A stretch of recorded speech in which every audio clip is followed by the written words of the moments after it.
Yechia Melech HaMashiach. Bonjour Yosef Israq Avner, bienvenue. On va dédier aujourd'hui le cours pour tous les enfants d'Israël qui sont pour l'instant plus là. Oui, notamment pour ton père David ben Shlomo. Shlomo ben David, pardon. Pour mon père David ben Mesaoud ou ben Rachel et ma mère Léa bat Simcha Frecha. Et surtout on fait un Léon Ishmat spécial pour notre frère, notre ami, un grand chaliard du Rabbi Melech HaMashiach, le Rav Beredé Pachter, Rav Tzvi Dovber à Cohen. Ben Rav Gedalia Pinchas. Voilà. Pinchas Gedalia Cohen Pachter. Qu'on est dans la semaine, donc on espère que tout de suite, véritablement, on puisse le revoir immédiatement. Amen. Avec la venue concrète de Mashiach. Amen. Donc là, on continue le Sefer du Rav Volpo, qui soit béni en bonne santé toujours. Le livre Sefer Yechia Meler. Ouais. Vive le roi, on est dans le chapitre 14. On commence le chapitre 14. Alors, c'est quoi l'énoncé du chapitre? L'énoncé du chapitre, Nir les David Berushalayim. Je fais exprès de dire le mot Nir, qui en hébreu a plusieurs traductions. Et donc... oui. Et donc, Nir veut dire autorité à David à Yerushalayim. Bon, on va rentrer dans le contexte du sujet. Donc, c'est un verset que l'on a déjà rappelé à plusieurs occasions par le passé dans différents cours, qui est dans les rois, partie 1, chapitre 11. D'accord. Le verset nous dit Melachim Aleph, Perek Yud Aleph, verset 36, Pasuk Lamed Vav. Et le verset nous dit Velivno eten shevet echad, à son fils à David je lui donnerai une tribu, les Maan eyot Nir les David Avdi, afin qu'il y ait Nir, donc ce fameux Nir, et que l'on traduit Rashi et d'autres commentent par autorité. D'accord. Pour David mon serviteur, Kol Hayamim, tous les jours, pour l'éternité, devant moi Jérusalem, donc la ville que j'ai choisie pour y placer mon nom. C'est Hachem qui parle comme ça, et donc c'est le mot Nir. Et le Rav Volpo va nous expliquer que Nir, donc au-delà de sa traduction première qui veut dire autorité, il va nous dire dans son commentaire, la première partie, donc la petite partie qui fait introduction à ce chapitre, il nous dit que Nir Pirusho Charishat Akarka, le labour de la terre, d'accord, un sillon. J'ai donné à David un sillon, Klomar Achana Litzmicha, une préparation pour faire pousser ce que l'on a labouré, pour récolter ce que l'on a ensemencé. Et donc la suite, c'est pour ne pas qu'il y ait une interruption, la lumière de David qui va s'éteindre, d'accord, que Dieu préserve. Ishiro lo shevet echad birushalayim mashayach le malchuto shel David gad be'et kriyat aseret hashvatim. Il va laisser une tribu à David à Jérusalem, qui va rester donc sous l'autorité de David, même lorsqu'on va lui enlever les 10 tribus, puisque la royauté d'Israël va porter sur 10 tribus, et la royauté de David ne va rester que sur 2 tribus. D'accord ? Quoi qu'il arrive, Hachem, pour ne pas interrompre et éteindre la luminosité de David, et Nir vient du mot Ner, éternelle. Voilà, il va lui laisser, quoi qu'il arrive, au moins une tribu pour que sa continuité, sa pérennité perdure. Voilà. Et c'est ce qui va garder le lien, qui va rattacher la splendeur de la royauté de David à la royauté concrète. Jusqu'à que ce sillon, ce labour, sera la base, le fondement de ce qui va de la récolte, donc ce qui va germer, de Tzemar David, ou al kol Israël bet ha-Geoula, et que sa royauté va rester sur tout Israël au moment de la Geoula, de la délivrance. Et donc Nir, c'est aussi Ner, la bougie, la flamme. Nir milachon Ner, ça vient du mot flamme. Donc il relie donc le Nir qui veut dire ce que l'on a ensemencé, pour récolter après, lié avec la flamme, que la flamme de David ne s'éteindra jamais. Amen. Ça, c'est l'introduction que le Rav Wolpo nous fait. Quelle introduction! Elle est extraordinaire. Et on va rentrer dans le texte lui-même. Dans le détail. Oui. Alors, et avec ça, on va comprendre, nous dit le Rav Wolpo, le langage du verset que l'on a rapporté. Oui. Donc, Melachim Aleph, Perek Yud Aleph, Pasuk Lamed Vav, pardon. Les rois, première partie, chapitre 11, verset 36, afin qu'il y ait Nir, les David Avdi, donc une autorité. On va rester sur cette traduction dans un premier temps. Pour David, mon serviteur, Kol Hayamim, tous les jours pour l'éternité, les Fanaï Berushalim, devant moi à Jérusalem. Alors il dit, a priori, on aurait dû dire, afin qu'il y ait un roi chez David, mon serviteur. Pourquoi on aurait compris qu'on parle de la royauté concrète? Pourquoi utiliser le terme de Nir, qui a plusieurs traductions un peu différentes, et en ayant dit Meler, on aurait tout compris simplement. Bien sûr. Alors donc derrière le mot Nir se cachent des interprétations qui vont nous permettre de comprendre comment la royauté de David restera éternelle. Alors, on va introduire les difficultés que l'on retrouve dans ce verset. D'accord? Le Rav Wolpo va nous trouver ici quelques difficultés. A priori, premièrement, chez David, il n'y a pas eu de roi qui a régné à Yerushalayim tout le temps.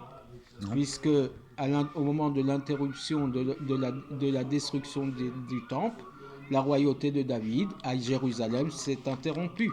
Donc comment on utilise le terme de Kol Hayamim tous les jours, sans fin, sans interruption? Ce n'est pas vrai, d'accord? Il nous dit entre parenthèses, voir le traité Sota, page 48b, Tosefta, etc. Et donc, mais il nous dit le Metsudot David, qui est un des commentaires classiques du Tanakh, de la partie on retrouve beaucoup dans les Télim, les prophètes et les hagiographes, les deuxièmes parties de la Torah biblique, d'accord, nous ramène à souligner ça dans Melachim, toujours deuxième partie, Melachim Bet, chapitre 8, verset 19. Là-bas, il est dit Velo avo Hashem lashrit et Yehuda. Donc Hashem, je ne viendrai pas pour détruire, pour couper Yehuda, Leman David Avdo, pour David son serviteur. Kasher Amarlo la tête lo nir levanav kol hayamim. Après qu'il lui a dit, donc dans notre chapitre à nous, qu'il a laissé le nir à sa famille, à sa lignée, pour l'éternité. Donc je ne peux pas ensuite venir couper, interrompre ça, puisque j'ai promis. D'accord? Et là-bas, le Metsudot David, il a dit Kol Hayamim. Ça veut dire quoi? Kol Yemal Malchut. Tant que la royauté reste. Donc, on voit bien que Kol Hayamim ne veut pas être traduit pour l'éternité, tant que la royauté est là. D'accord. Mais dès que ça s'interrompt, la promesse d'Hachem s'interrompt aussi quelque part. D'accord. Mais a priori, le commentaire du Metsudot David Daba ne doit pas être compris selon le pshat, selon selon la traduction littérale. La traduction littérale, la traduction la plus simple, d'accord? Puisque là-bas, il n'est pas écrit Kol Yema Malchut, tous les jours de sa royauté. Donc, mais Kol Hayamim Stam. Ouais. Tous les jours. Donc ça veut dire que c'est Kol Hayamim Mamash. Tout le temps. Les jours, tout le temps. Donc même lorsque la royauté concrète s'interrompt, on ne coupe pas la royauté de David. Alors, le Rav Wolpo nous dit, il faut dire, nous avons déjà expliqué précédemment, qu'à David, on ne lui a pas pris la royauté, seulement son attachement aux 10 tribus, son rapport avec les 10 tribus. Puisque on a coupé les 10 tribus, on lui a enlevé autorité sur eux. C'est passé à Jéroboam, à Yeroboam ben Nevat, comme on l'a dit dans le chapitre précédent et autres. D'accord. Mais il n'y a que ça qu'on a enlevé à David. Il n'y avait plus l'autorité de David sur ces 10 tribus. Exactement. Sans lui enlever, mais la royauté elle-même, elle est restée, elle reste pour l'éternité.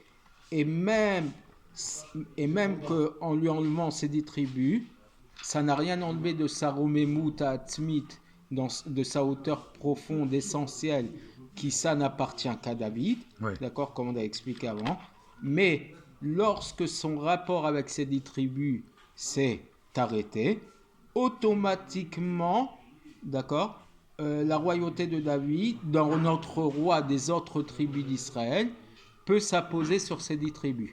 D'accord? Donc les 10 tribus ils peuvent avoir des rois, quoi. Des rois qui n'appartiennent pas à David, comme on l'a vu avec Jéroboam, Ben Nevat, etc.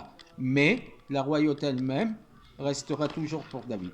Et voici, il nous dit, lorsqu'on a pris à David les 10 tribus, on lui a quand même laissé une tribu. C'est ça. Au moins 2, Yehuda et Binyamin. Donc Baruch Hashem, il était toujours roi en fonction sur les 2 tribus. Sur les 2 tribus. Et si on ne lui avait pas laissé même une seule tribu, si on lui avait enlevé toute autorité sur toutes les tribus entières, alors non seulement qu'à ce moment-là, aucun membre de sa lignée n'aurait pu être roi concrètement, d'accord, mais même la place, la légitimité de David, de la royauté de David n'aurait plus eu lieu, d'accord, parce qu'il n'aurait eu aucune tribu qui lui appartient. En Melech Beloam, il n'y a pas de roi sans peuple, et s'il n'y avait pas de tribu, s'il n'y avait pas de peuple, la royauté elle-même n'aurait pas pu rester. Elle se serait éteinte. Exactement. En fait. Et donc, bien que la couronne de la royauté qu'il a reçue en étant loin, on ne peut pas lui prendre, et que la royauté lui appartient pour l'éternité, mais à quoi aurait servi d'avoir une royauté? Oui, à quoi servir d'avoir une couronne si j'ai pas si je n'ai pas de tribu? De tribu. Oui, on aurait donné aucune possibilité que cette royauté serait restée concrètement mamash. Et comme on dit dans Brachot, dans le traité Brachot, page 32a, Velo natati lecha gdula ela bishvil Israël. Je ne t'ai donné de grandeur que pour Israël. Et s'il n'y avait pas Israël, s'il n'y avait pas de tribu, il n'y a plus de grandeur et il n'y a plus de royauté concrète ou même pas concrète ou abstraite, absolue. Et donc, il est clair que la promesse de royauté qui a été donnée à David, Zaro Leolam Yeh, sa descendance pour l'éternité, Yavour Melucha Bepoal, c'est pour qu'il y ait une régnance concrète. Oui. Et c'est comme ça que s'exprime le Ikar à Malchut. Ici, il y a plusieurs mots. L'essentiel de la royauté. Il y a plusieurs mots qui sont mis en gras chez le Rav Wolpo, donc dans le texte que l'on a devant nous, pour nous montrer l'importance. Sur quoi on met le point. Donc, Ikar à Malchut, l'essentiel de la royauté, c'est que la royauté doit se concrétiser et ne pas rester simplement bipnimiout en profondeur ou dans la tzmiout dans l'essence. C'est que dans le concret, dans les faits, il y ait une royauté. D'accord. Et c'est pour ça qu'il est imposé qu'il lui reste au moins une ou deux tribus. Une ou deux tribus qu'il a pu continuer à régner. Pour qu'il continue à régner. Alors, et maintenant on va comprendre, même à l'époque de la galoute, à notre époque, que nous malheureusement, on n'a pas de royauté, on n'a pas de concrétisation de royauté. D'accord? On n'a pas encore. Pour l'instant, que Dieu préserve, que ça s'arrête définitivement. Alors, non pas qu'il n'y ait pas de rapport entre David et sa lignée et la royauté, mais c'est que le peuple d'Israël n'est pas dans une situation de pouvoir couronner un roi. Donc, l'autorité en profondeur, elle existe. Le problème n'est pas chez David, n'est pas dans la lignée de David. C'est dans le peuple d'Israël. C'est nous qui sommes un problème, c'est pas la lignée de David. Nous ne sommes pas en situation de pouvoir couronner un roi, parce que si nous étions en situation, il y aurait concrètement un roi de la lignée de David. Bien sûr. D'accord? Parce qu'ils sont éparpillés en diaspora, mais nous n'avons pas pris à David et sa descendance. Encore une fois, la phrase est dite ici en gras. Nous n'avons pas pris à David et sa descendance leur rapport, leur lien avec la royauté. Et donc, dès lors, la royauté de David ne s'est pas complètement interrompue, éteinte. Oui. Mais si à l'époque que Israël était sur leur terre et qu'il y avait la royauté dans le peuple d'Israël, si on avait pris à David toutes les tribus et qu'aucun de ses fils n'était roi concrètement, et que par contre il y avait un roi d'une autre tribu d'Israël qui régnerait concrètement sur toutes les tribus, à ce moment-là, ça aurait été une contradiction avec la royauté propre à David, d'accord ? Puisque à ce moment-là, précisément sa royauté n'aurait pas eu la capacité de se révéler dans un vrai couronnement, d'accord ? Et donc à ce moment-là, la conséquence aurait été que plus tard, en époque de Galout, David n'aurait pas eu, comme aujourd'hui, n'aurait pas eu du tout de rapport avec la royauté.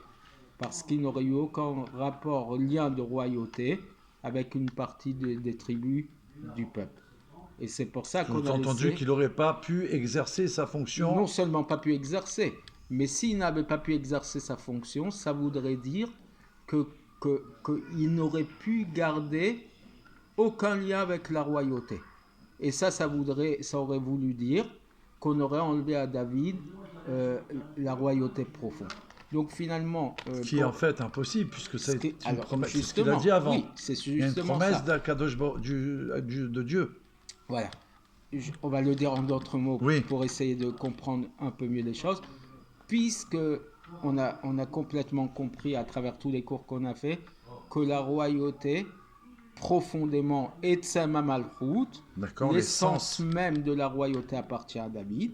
Donc Hachem, en ayant dit les Maan et Yotnir, les David, afin qu'il y ait une lumière à David, une autorité, un sillon, toutes les traductions qu'on a dit à David tous les jours, toute éternité, ça veut dire que la condition sine qua non pour que la royauté appartienne à David, c'est que quoi qu'il arrive, il a une tribu en période de royauté concrète. D'accord. Dès qu'il n'y a pas de royauté comme à notre époque, ça ne dérange pas. Parce que, de toute façon, le peuple n'est pas en capacité de recevoir un roi. D'accord. Mais lui, il est roi quoi qu'il arrive. Voilà. C'est ça Et si on lui avait enlevé même une des deux dernières tribus, là, ça voudrait dire que tout lien avec la royauté aurait disparu de la lignée de David. Et ça aurait été en contradiction avec Malchut Ha'atzmit, avec l'essence même de royauté de David.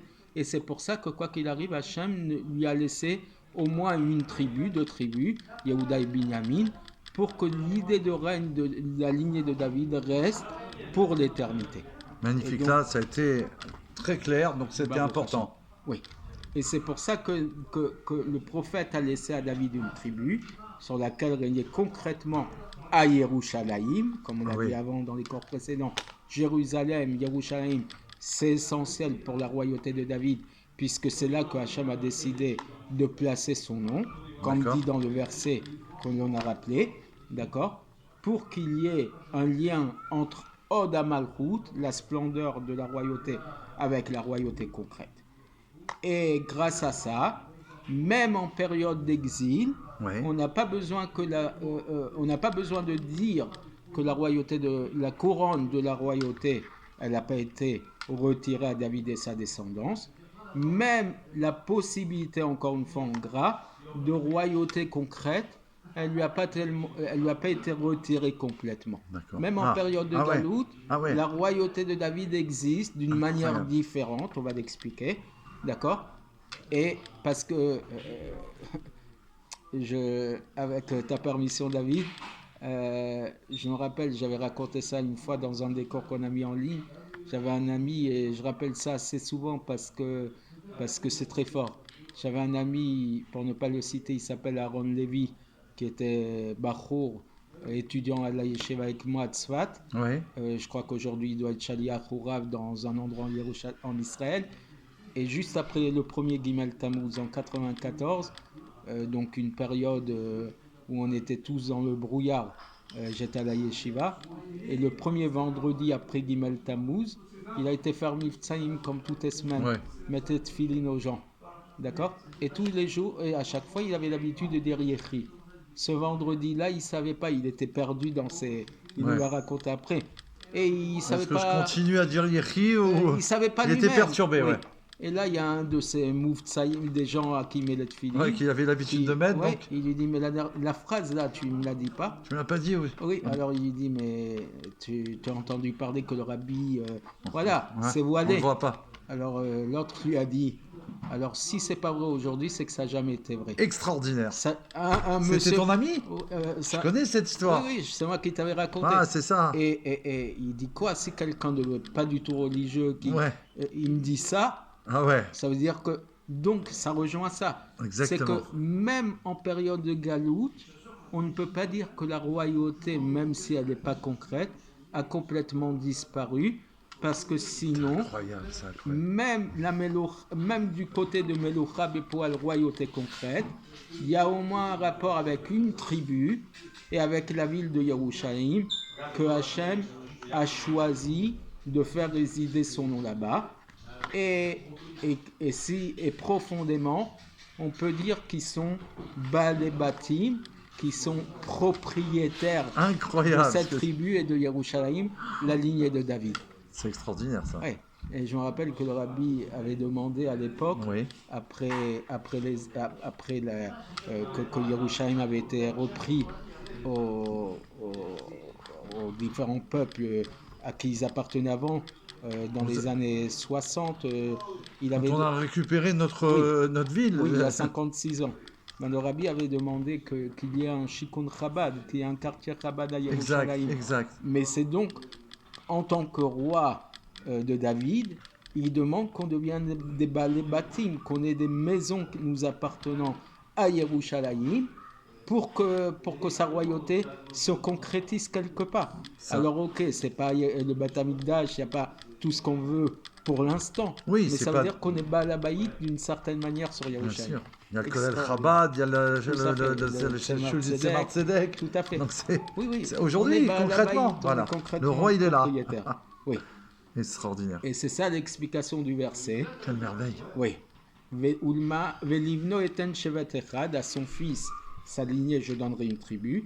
Les Mahaneyot nir les David Avdi kol hayamim, les Fanaï Birushalayim, afin qu'il y ait donc nir, avec ses différentes traductions, autorité, lumière, sillon, dans labour à Yerushalayim, tous les jours, pour l'éternité devant moi, Yerushalayim, la ville que je me suis choisie pour y placer mon nom.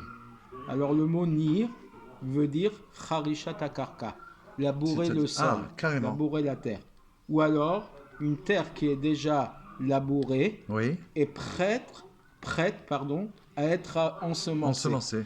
Comme on a vu dans Yermia, Jérémie chapitre 4 verset 3, Nirou lachem nir, labourez pour vous, Bal tizreu el kotzim, et ne récoltez pas les ronces. Bon, c'est un verset comme ça qui est dit.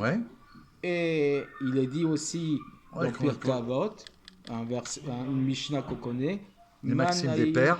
Oui, Manaye ilanze ou Manaye nirze, quelqu'un qui marche sur le chemin en étant en train d'étudier, tout d'un coup, c'est une Mishnah il dit que cet arbre est beau, que ce champ labouré est beau. Alors on lui dit il se met lui-même en difficulté, en danger, parce qu'il ne peut pas interrompre une étude en disant, même si c'est pour faire l'éloge, la louange de la création d'Hachem, d'accord, mais on utilise le terme nir, un champ labouré. Manaye ilanze, qu'est-ce qu'il est beau cet arbre, et qu'est-ce qu'il est beau ce champ labouré. C'est le terme de nir. D'accord. Et Barthénora là-bas, il dit, Telema Machrecha, un champ sur lequel est passé la machine à labourer. Le fossile, là je sais pas comment. La machine à labourer, d'accord. Bon. D'ailleurs, je crois que c'est attribué à Noir, il me semble. De quoi? L'appareil pour... Ah ouais? C'est lui qui l'avait créé? Ouais. Il me semble me rappeler avoir utilisé ça. À revoir, je confirmerai ça. D'accord. Donc on comprend de toutes ces références que Nir, c'est un champ, un sol labouré et prêt à être ensemencé. Et c'est ça que le verset nous dit, les Mahaneyot nir les David. Ça veut dire qu'il a laissé au fils de David une tribu qui sera, elle, le sol, le champ labouré, est prêt à être ensemencé. Donc même d'accord. si tout le reste du pays est un champ aride, on va dire. Voilà, il a laissé un champ qui va permettre d'être labouré. Donc ça va être comme ça. La place à la royauté de David sur qui se poser, c'est un endroit sur quoi se poser. Et donc dès lors, la royauté de David, elle ne s'interrompt pas complètement parce qu'elle se trouve encore même existante, quoi. Voilà, déjà, elle se trouve déjà à l'époque de la royauté concrète. Bien sûr. Et même en période de galoute, d'exil, au moins BLM de manière cachée, bien sûr. D'accord, dans une des tribus de Yehuda Yerushalayim. Et c'est pour ça qu'il dit Kol Hayamim, tous les jours. Parce que le Nir de David, c'est une tribu qui appartient à David, dont la place se trouve à Yerushalayim, appartient à David, et ils sont prêts à son règne concrètement toujours, tous les jours, même en période de... donc, pour continuer, donc, excusez-moi. Peut-être on peut reprendre voilà, tout ce qui est en gras, Oui. C'est trop puissant, donc, là. Oui. Donc, encore une fois, on va reprendre ici. Et donc, Eyot Nir le David, qu'il y ait un Nir à David, Nir qui veut dire un champ, un sol labouré. Et prêt à être ensemencé. D'accord ? Prêt pour la Géoula, il faut le dire. Hein. Oui, c'est-à-dire qu'on laisse une place à la royauté de David sur quoi se placer. Pour concrétiser quelque chose, il faut une attache, quelque chose de physique, de terrestre. Un fondement, quelque chose qui existe. Et c'est donc ce champ labouré qui va être la place qui va permettre à David de pouvoir régner. Et donc on ne peut plus dire dès lors que la royauté de David soit complètement annulée, effacée, retirée, déracinée, que Dieu préserve, parce qu'elle se trouve aussi bien à l'époque où la royauté d'Israël existait concrètement, à travers une ou deux tribus, et il dit entre parenthèses, même en période d'exil, au moins de manière cachée, le mot BLM caché en gras, souligné, à travers les tribus de Yehuda et à Yerushalayim. Et c'est pour ça qu'on dit Kol Hayamim, non Kol Hayamim et pas Kol Yemei Malchut, pas tous les jours où la royauté est effective, mais tout le temps, même quand il n'y a pas la royauté effective. Voilà, de manière révélée. Voilà. Parce que le Nir de David, ce champ labouré, donc cette tribu qui appartient à David et dont la place se trouve à Yerushalayim, ils sont prêts, ils appartiennent à David, et ils sont prêts à sa royauté concrète tout le temps, Kol Hayamim, aussi bien en période où la royauté d'Israël est effective, et donc l'autre royaume au moment de la scission des deux royaumes, et même en époque de galoute, d'exil, comme on l'a dit précédemment. Et c'est comme ça que le germe de David, qui a été planté et qui appartient à ce champ labouré, peut finir par germer, ce qu'on dit 3 fois par jour en temps David Avdecha. Il ne le dit pas, mais on le comprend, jusqu'à que cet espoir puisse s'accomplir, que même les autres tribus, donc les 10 autres tribus, vont lui revenir, parce que c'est ce qui va se passer quand Mashiach viendra. Il n'y aura qu'une seule royauté, qu'un seul royaume, le royaume de David. Donc, pour qu'elle puisse lui revenir, comme ça a été à l'origine, d'accord, que grâce à ce nir, grâce à cette germe, grâce à ce champ labouré, la germe véritable va venir, que la royauté reviendra telle qu'elle était à son origine. Il n'y aura plus de scission entre les deux royaumes. Mais David Avdi Melech Alehem, mon serviteur David sera roi sur eux. Il y aura un seul berger pour tous, l'Aftara de Vayeshev. Exact. Mais David Avdi Nasilam Leolam, et David, mon serviteur, sera leur prince pour l'éternité. Amen. Donc on comprend bien, pour terminer, pourquoi on a utilisé le terme de Nir et non pas le terme de Malchut, Malko, le roi de David. Parce que roi, ça serait trop péjoratif ou trop limité par rapport au contexte. Là, il veut dire par rapport à la promesse de Dieu. Par rapport à la promesse et par rapport au potentiel. Royauté ne voudrait dire que royauté concrète, alors que champ labouré nir veut dire que ce qu'on a ensemencé dans un premier temps, labouré dans un premier temps, va rester pour l'éternité un champ labouré qui permettra à être récolté, d'accord, avec la concrétisation immédiate Bezrat Hashem La révélation du roi Mashiach tout de suite, immédiatement. Amen. Et voilà. Voilà. Des bonnes nouvelles. À bientôt alors. À bientôt. Des bonnes nouvelles, on rentre bientôt dans le Beth Amidash, immédiatement, tout de suite, now. Amen, amen, amen.